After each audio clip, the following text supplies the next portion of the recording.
আসসালামু আলাইকুম রহমতুল্লাহি ওয়া বারাকাতুহু।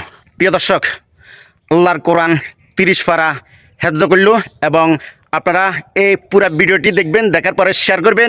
বিস্তারিত আমি আপনাদেরকে দেখাবো এবং যে গরিবিত সন্তানের মা বাবা এবং বাড়ি কোথায় আমি এই ভিডিওর শেষে বলে দিব। আপনারা একটু অপেক্ষা করুন আর ভিডিওটি সম্পূর্ণ দেখবেন। ويل يومئذ للمكذبين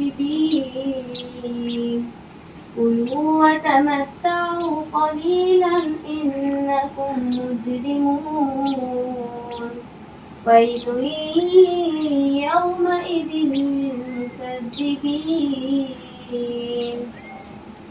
وإذا قيل لهم اركعوا لا يركعون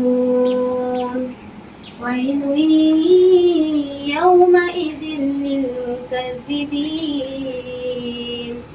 فبأي حديث بعده يؤمنون صدق الله العظيم।